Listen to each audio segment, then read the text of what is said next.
Bonjour à tous.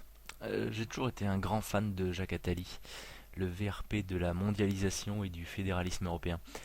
Toujours là pour essayer de nous vendre son gouvernement mondial, pour le bien de tous bien évidemment. Je ne rate jamais aucune de ses interventions, et la dernière était vraiment extraordinaire. Je vous propose que nous la réécoutions tous ensemble. Jacques Attali, bonjour. Bonjour. Avec votre livre Demain qui gouvernera le monde aux éditions Fayard, vous remettez sur le tapis cette idée d'ordre mondial. Pourquoi? Parce que nous sommes aujourd'hui dans une période très incertaine qui correspond à un moment de l'histoire qu'on a connu déjà plusieurs fois, où il y a à la fois une globalisation des marchés, mais pas d'état de droit. Et si on continue comme ça, la globalisation des marchés, ça ne peut pas fonctionner sans état de droit. Donc on aura un système chaotique qu'on connaît déjà, et c'est la cause principale de cette crise. Le système chaotique serait la cause principale de cette crise. Ben voyons donc. Si on revient à la genèse de cette crise, elle remonte à peu près dans les années 80, lorsque la Banker Trust a mis au point les CDS, et que dans les années 90, ces mêmes CDS ont été généralisés partout dans le monde, faisant prendre des risques à tous les instituts bancaires et aux assurances. Et aujourd'hui, eh bien, la crise des banques privées a été transférée au public, puisque ce sont les États, et donc nous, qui nous portons au secours de ces instituts. Donc en résumé, les banques n'ont pas joué leur rôle de financer le marché et l'emploi, mais ont préféré gagner beaucoup d'argent en peu de temps avec les CDS et les subprimes. La conclusion, c'est que les principaux responsables, ce sont les banques d'affaires et non le système chaotique qui en est seulement la conséquence. Ou pire encore, on retournera par le protectionnisme à des zones fermées les unes par rapport aux autres. Vous dites que le marché est global, mais la démocratie, elle ne suit pas, et on a même l'impression que les politiques n'arrivent pas à suivre ce qui se passe aujourd'hui. Absolument, les politiques sont par nature élus sur des territoires et ne s'occupent que de ces territoires. Il n'y a pas de politique élue à l'échelle mondiale, ni même à l'échelle européenne, puisqu'ils sont désignés à l'échelle européenne et pas élus. Et donc il n'y a personne qui prend en charge les grandes questions mondiales, sauf des institutions internationales qui sont elles-mêmes le reflet de conflits entre nations, mais pas d'un intérêt supranational. Justement, vous parlez des institutions internationales, vous faites une proposition, vous dites qu'il est possible de fusionner en 24 heures le Conseil de sécurité de l'ONU, le G20 et le comité du FMI. C'est ambitieux, mais pourquoi? Qu'est-ce qui va changer si on les fusionne alors que... Si on les fusionne, on aura deux choses. D'abord, le G20 n'existe pas comme instance de décision, puisque c'est une instance informelle qui sert à faire des photos et à donner des directives, mais qui ne prend pas de décision, puisque ce n'est pas une institution formelle.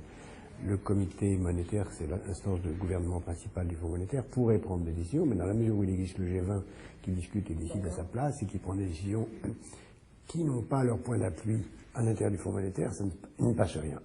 Bah alors, monsieur Attali, mettons-nous d'accord. Le G20, il prend ou il prend pas des décisions? Et puis s'il n'en prend pas, je vois pas pourquoi on continue à faire des grandes réunions du G20 et qui nous coûtent beaucoup d'argent. On n'a qu'à arrêter ça tout de suite, non? Ouais, il se rend compte qu'il s'est contredit, donc il part dans des explications très très compliquées. Et le comité monétaire du Fonds monétaire, c'est une instance financière qu'il serait légitime de soumettre à la légitimité de l'Assemblée générale des Nations unies. Donc la fusion du comité monétaire, qui regroupe 24 pays, qu'on appelait avant comité intérimaire, et du Conseil de sécurité et du G20, ferait qu'on aurait une instance globale, légitime, ayant le pouvoir financier des institutions internationales et la légitimité de l'Assemblée générale. Prenons par exemple le mouvement des indignés, on a l'impression que les populations n'ont plus confiance justement en ces institutions. Les populations, à juste titre, en tout cas ceux qui manifestent, qui ne sont pas les populations, mais ceux qui manifestent à juste titre, découvrent que on a laissé se constituer un monde globalisé où le marché règne et le marché conduit à une extraordinaire concentration des richesses que, à juste titre, les peuples ne peuvent pas accepter. Attali utilise le mot découvre, dont la définition est trouver, mettre à jour ce qui était caché, inconnu. Qu'est-ce que la globalisation aurait été cachée au peuple? Vous êtes complètement à contre-courant sur les questions d'immigration. Oui, je pense que l'immigration est une chance pour la France, c'est une chance pour les pays qui l'adoptent. Ça a été le cas des États-Unis, qui ne seraient pas la superpuissance mondiale d'aujourd'hui s'il n'y avait pas eu d'immigration, s'il n'y avait pas encore aujourd'hui d'immigration, qui explique l'essentiel des nouvelles entreprises américaines et des grandes entreprises comme Google ou autres qui ont été créées par des immigrés. D'une certaine façon, même Steve Jobs est d'une origine génétique. Jacques Attali a peu de chances de se tromper en citant n'importe quel Américain comme immigré, puisque l'origine des États-Unis est basée sur l'immigration, ce qui n'est pas du tout le cas de la France. C'est quand même incroyable de vouloir comparer l'immigration de masse, comme c'est le cas chez nous, avec l'immigration, nous allons dire, choisie, comme le font les grandes entreprises américaines qu'il cite, comme Google ou Apple, puisque celles-ci recrutent les meilleurs informaticiens du monde entier pour développer leurs produits. Dites même que la France est un hôtel.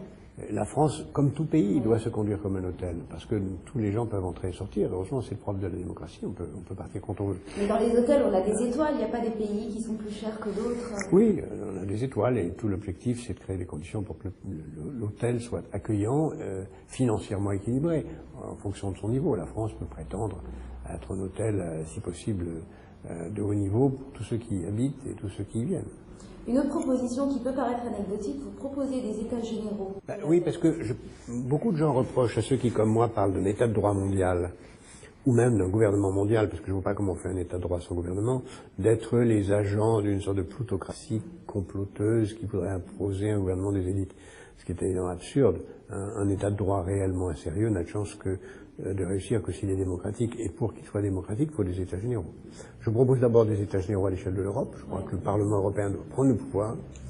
Et ensuite qu'à l'échelle mondiale, on lance ces états généraux qui permettraient, et le mouvement des indignés y participe, de construire un rêve mondial que tout le monde recherche. Le mouvement des indignés aurait des revendications politiques et chercherait un rêve mondial. Je vous laisse voir par vous-même sur internet. Mais ce que les indignés veulent surtout, c'est combattre l'oligarchie dominante, en finir avec le bipartisme gauche-droite, et demandent plus de démocratie. Où est-ce que Jacques Attali a vu que ce mouvement recherche un rêve mondial? C'est de la pure invention. Vous êtes le fondateur de Planète Finance. Quelle sera la place de la microfinance dans cette gouvernance mondiale? Bien, Planète Finance, c'est une organisation mondiale qui travaille dans 80 pays aujourd'hui, du Liban au Chili, du Pérou à la Chine, du Kazakhstan au Bénin, et qui aide à la lutte contre la pauvreté, qui est la principale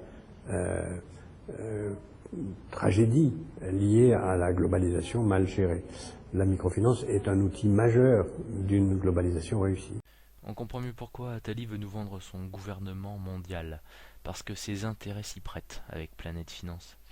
Il serait d'ailleurs très intéressant de se pencher sur cette structure qui a pour mission, je cite, de lutter contre la pauvreté par le développement de la microfinance afin d'améliorer l'accès aux services financiers pour les populations pauvres qui en sont exclues.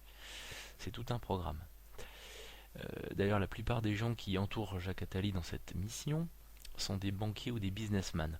Est-ce que vous pensez que ces gens perdraient leur temps et leur argent sans aucun retour pour lutter contre la pauvreté? Ne soyons pas si naïfs. Il y a de gros intérêts là-dessous.